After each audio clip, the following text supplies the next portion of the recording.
So let's start. Alors, basically, Pablo, can you please introduce yourself? Yeah, of course. Well, my name is Pablo Razon. I'm from Madrid, Spain. I'm 25 years old. I've graduated in BBA at the university. Right after graduation, I'm entering a company called Copernicus, which specializes in distressed asset management. I worked there as an investment analyst. After 1 year, I moved to portfolio management. Um, I worked there for around 1 year and a half, more or less. And recently, I've been accepted to IESE full MBA, where I'm starting on September, and I will finish on 2027. So basically, what happened? Maybe it's a bit personal, but what happened is Yeah. that you had a family tragedy, okay, and you had to switch job, huh? And that's here that you had a more leadership experience. So can you tell me what it was, this experience that you had running the family business? Well, yeah. 4 years ago, my father passed away due to COVID. We had a really difficult time with the company that we inherited because, well, basically, we had a lot of tension with the shareholders, and I had to put myself as kind of the parental figure, talk to them, negotiate with them in order that the interests of our family were being represented. Moreover, I took major responsibilities at a really young age. I had to finance my family finances, but I did not change career path. I eventually stayed at Copernicus. I remember that it was also a difficult time because right about that time there was well, I used to work in portfolio management as a portfolio analyst, and I managed one big portfolio, which was about non-performing loans, but that doesn't really matter. And the client basically purchased three other granular portfolios on upper management, basically gave me the duty to be the analyst of the other three portfolios at the same time. So I had to take really a lot of workload in a really short span of time.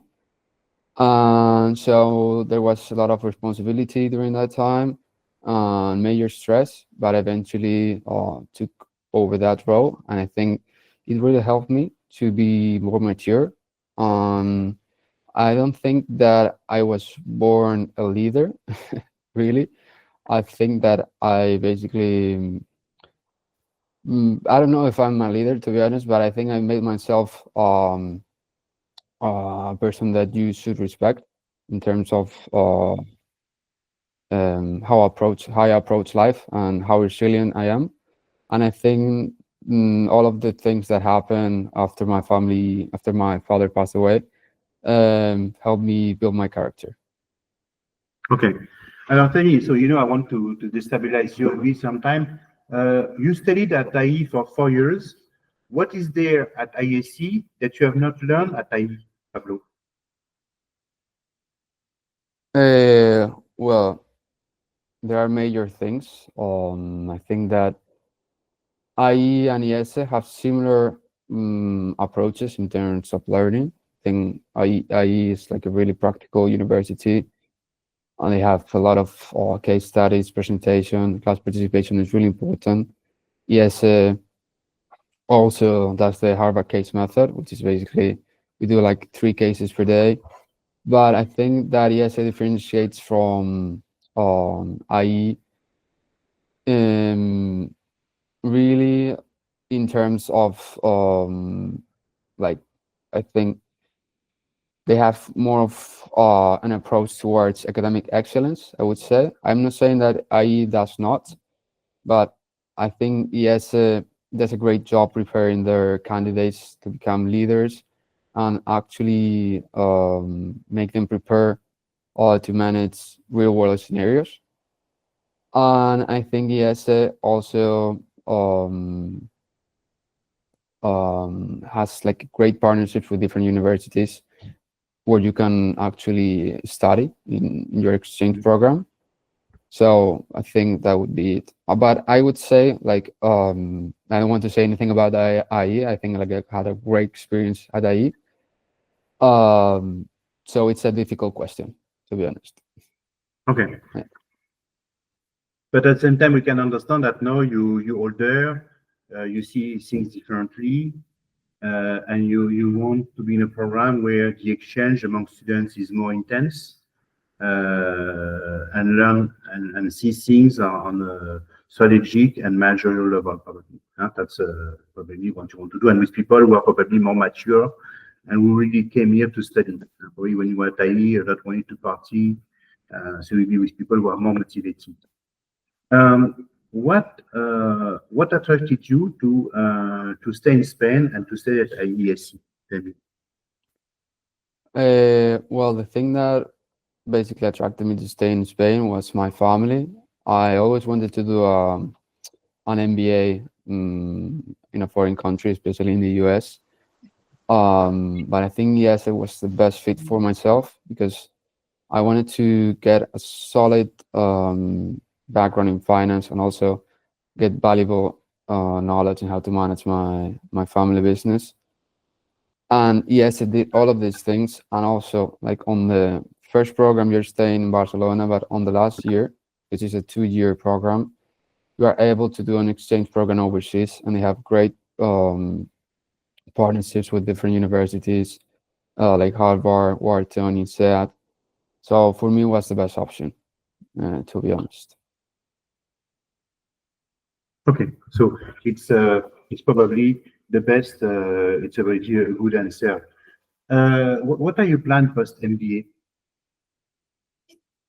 What, sorry? Can you repeat? Yeah. What are your plans? What are your MBA plans? What are your professional plans post MBA? Post MBA. Well, I want to navigate to investment banking or private equity. Be there for around 2 to 5 years, and after that, I want to eventually manage my company, my family business. Yeah. So for me, like the long run, the long term goal is basically manage my family business. But first, I want to navigate towards that industry. It's a really dynamic industry. I think that would be the best for my profile. Okay, that's the best. And how will IESE help you? Well, I think IESE has great professionals teaching a lot of finance courses. They do well. They have a lot of investment clubs. Well, not investment clubs, but clubs like investment club, finance club, private equity club, where they get together and do a lot of meetings with different professionals in top firms. They give you like super valuable information on how to tackle down interviews. So I think yes, it not only covers like the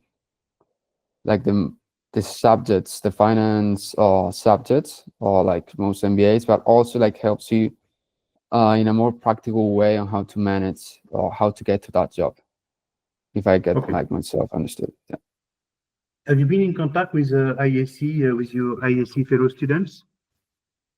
Yeah, I've been in contact. Well, I've contacted a few.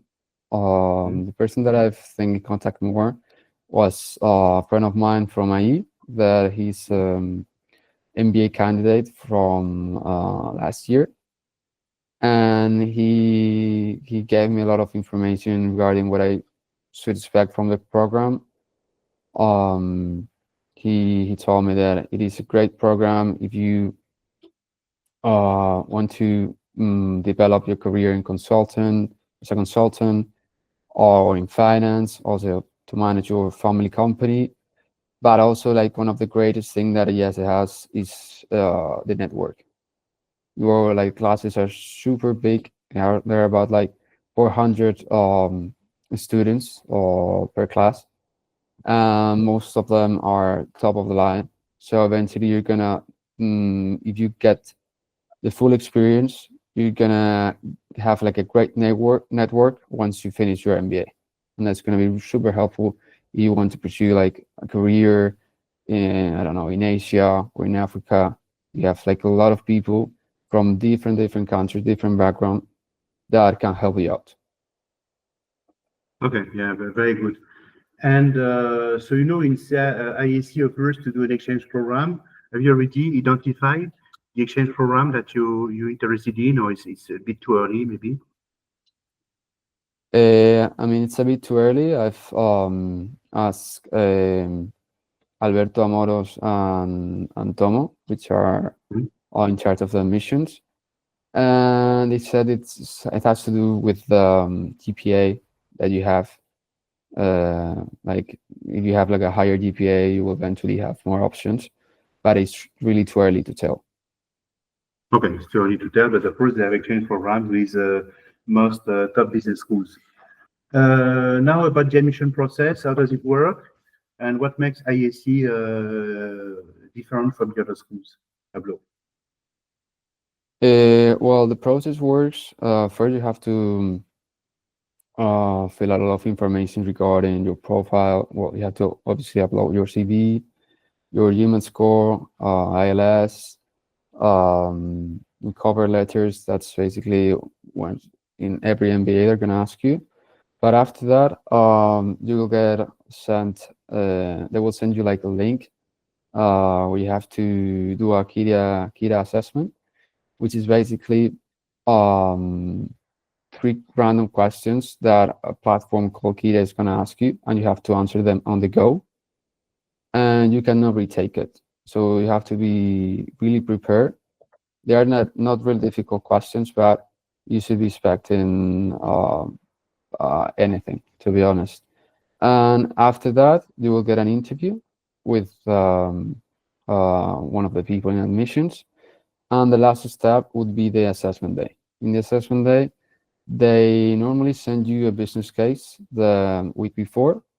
You should prepare it in advance, take notes, to be fully prepared for the assessment. And during the assessment day, the first 1 hour or 2 hours, you will be discussing that case with potential candidates. This will be done online or in person. I did it online.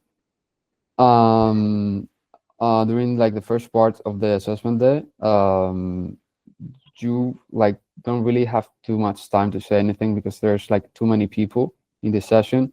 But after that, you will be separated into different teams.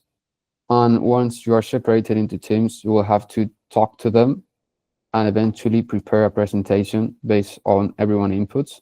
And what they want to see like from the candidates is basically how you interact with people. They want to see your leadership skills, how you approach different situations in regards to if you don't agree with someone, how you can eventually get to the common goal. And once you finish, you prepare your presentation. You pitch it to the mission, and that would be like the last part of it. And around, I got my notification that I was accepted to IESE 1 week or 2 weeks after the assessment day. Okay. Okay, very good. Tell me about financing. So you have asked for a scholarship. How does it work? Does IESE help you? They have partnership with banks. How does the financing work in general? With yours and in general from what you have heard? Well, I think it depends on where you're from. If you are like from Spain, they have partnerships with Caixa and Sabadell, and they give you loans that are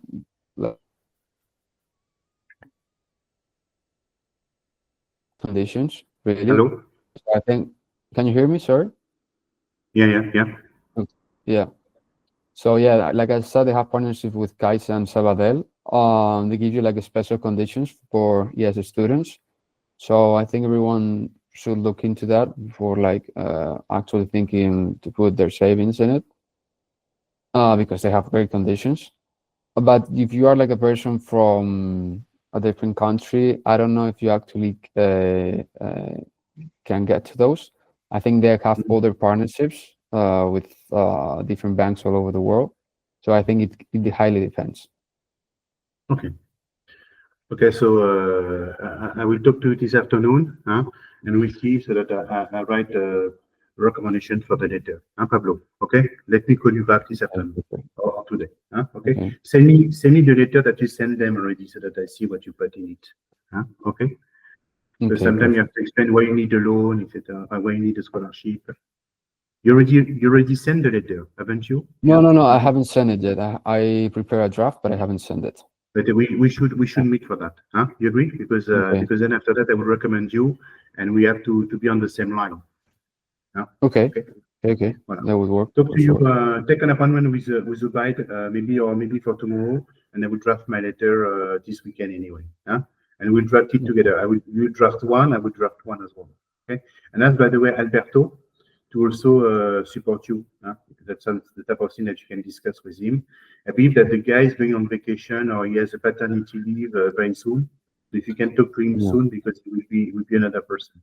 So let's try to have that settled this week. Anyway, the answer is pretty fast. Okay. So talk to Rubai so that we can talk like for 15-20 minutes. Okay. Have a good day, Pablo. Okay, perfect. Okay, bye bye. Okay, thank you very much. Bye bye. You're welcome.